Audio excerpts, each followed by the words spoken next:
Selamat siang semuanya. Siang. Ya, Bapak dosen yang saya hormati, teman-temanku semuanya yang saya cintai dan yang mencintai saya. Pada kesempatan siang hari ini, kami dari kelompok 1 akan melakukan presentasi di mata kuliah pembelajaran berdiferensiasi tentang simulasi pembuatan RPL. Ya, untuk lebih lanjut, kami akan langsung memberikan kesempatan kepada pemateri 1 dan 2 untuk melakukan presentasi. Silakan. Baik, terima kasih sebelumnya. Di sini saya akan mempresentasikan tentang bagaimana pembelajaran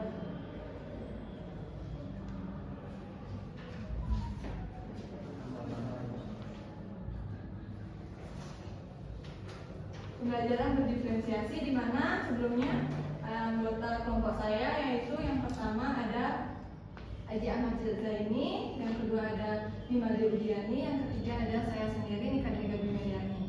Nah, di sini saya rencana pelaksanaan layanan, saya menggunakan bimbingan layanan klasikal, yaitu diskusi kelompok dengan topik layanan cerdas menggunakan gawai.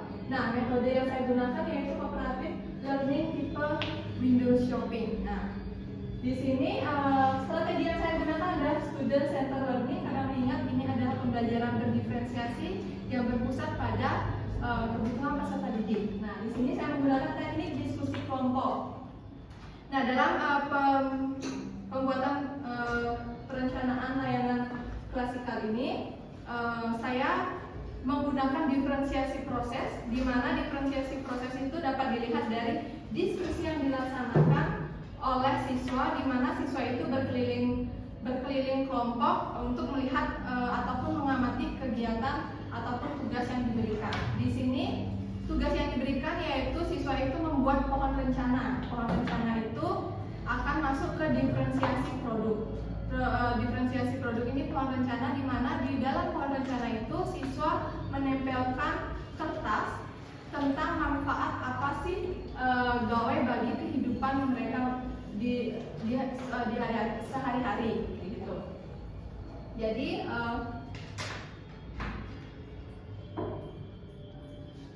dalam kegiatan ini membantu siswa itu dapat lebih bekerja sama antara kelompok 1 dengan kelompok lain untuk mengetahui bagaimana hasil dari kelompok 1 dan kelompok lainnya untuk mereka itu akan mempresentasikan ke depan gitu. Itu tadi adalah rancangan singkat dari RPL yang saya buat. Sekian. Baik, terima kasih atas presentasinya dari tiga.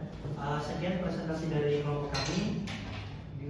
Kami buka sesi tanya jawab. Bagi teman-teman yang ingin bertanya, silakan. Tidak ada. Baik. Mungkin Bapak ingin memberikan masukan, silakan. Ini direkam ya? Ini cuma mengambil video atau gimana sih sebenarnya? Video. Take video aja, bukan yang benar-benar mau diskusi gitu. Boleh Pak. Semuanya ada video. Sekalian diskusi kalau ada pertanyaan. Nah, pertanyaan saya gini ya. Terus apa yang kalian pahami tentang pembelajaran berdiferensiasi? Kalau dari tadi yang penjelasan itu di luar yang memang tujuan yang cuma take video kan?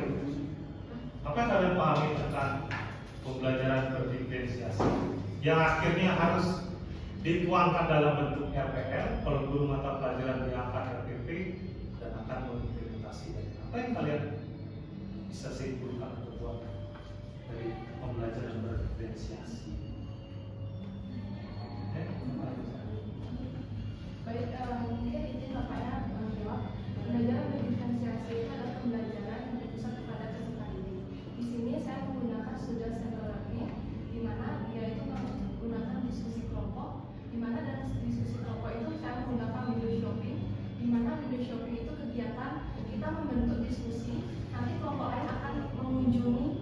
Kalau shopping itu kan mengunjungi tempat-tempat, sama halnya dengan Les yang punya banyak laris sekarang ya kan tahu Tapi masih sebagian orang tua juga inisiatif supaya kita mengeleskan atau mungkin suruh belajar di rumah segala macam.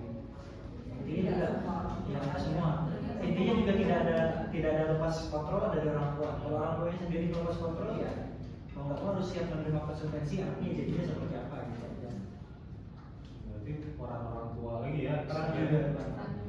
Peran semua unsur sih Pak, pengajar, orang tua, habis itu yang stakeholdernya, Stakeholder. termasuk pemerintah, semuanya punya peran masing-masing. Mungkin dari tadi kita cuma membahas kesalahan guru aja, gimana sih guru itu tidak mampu berdiferensiasi, tapi sebenarnya yang paling utama itu pola asuh keluarga, orang tua. Kayak anak sekarang kan umur 1 tahun udah dicikoki HP. Itu yang menyebabkan mereka itu kadang speak delay. Memang di satu sisi emang Indonesia itu krisis apa ekonomi, tapi kan tetap aja dia udah mampu melahirkan anak, ya udah itu tanggung jawab. Pola asuh itu yang paling penting menurut saya, karena kenapa? Bukan salah guru anak itu tidak bisa membaca, karena kan dari kecil udah diajarkan orang tuanya. Saya pun punya keponakan, saya udah mengajarkan ABCD, tapi mungkin tidak semua orang tua bisa seperti itu. Memang dia melibatkan kepada pihak sekolah, tapi kalau serta merta menanggungjawabkan semua pada sekolah nggak bisa. Makanya kita juga tidak bisa menyalahkan guru juga punya keterbatasan akan berdiferensiasi. Pola asuh orang tua itu adalah menurut saya paling utama lingkungan keluarga. Itu sih. Ya, jadi sedih ini rasanya. Dan ini juga waktu di rumah kan lebih banyak daripada di sekolah. Di sekolah itu hanya 7 jam atau enggak berapa jam atau Pak. Jadi lebih banyak harusnya orang tua yang memperhatikan kalau di rumahnya seperti itu. Kalau dilepas di sekolah ya cuma beberapa jam saja di sekolah, dan guru juga tidak bisa mengontrol sepenuhnya siswa di sekolah. Jadi lebih banyak bersama orang tua. Tantangannya sekarang tuh berarti lebih banyak ya sebenarnya ya pendidikan sekarang ya. Kompleks. Ya kan? Dulu dengan peralatan akses yang terbatas segala macam, belajarnya lebih fokus ya kan. Sekarang malah alatnya lebih banyak, aksesnya lebih mudah dan sekarang tapi juga nggak bisa benar-benar belajar gimana nih? Ya, gitu.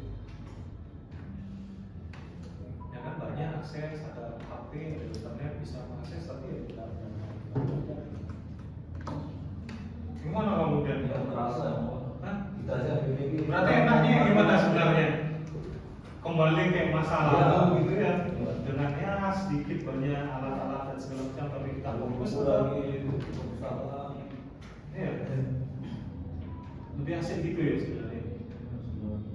Kan nggak ada orang pergi ke perpustakaan. Kamu tahu nggak perpustakaan di sini Pak? Tahu? Sampai nggak tahu juga. Tahu? Gimana sih? Coba terus kan. Mungkin sebelum nanti dilanjut diskusi lebih lanjut, izinkan kami mau tutup presentasi kami Pak. Sekian presentasi yang bisa kami lakukan, kurang lebihnya kami mohon maaf. Kami ucapkan terima kasih dan selamat siang.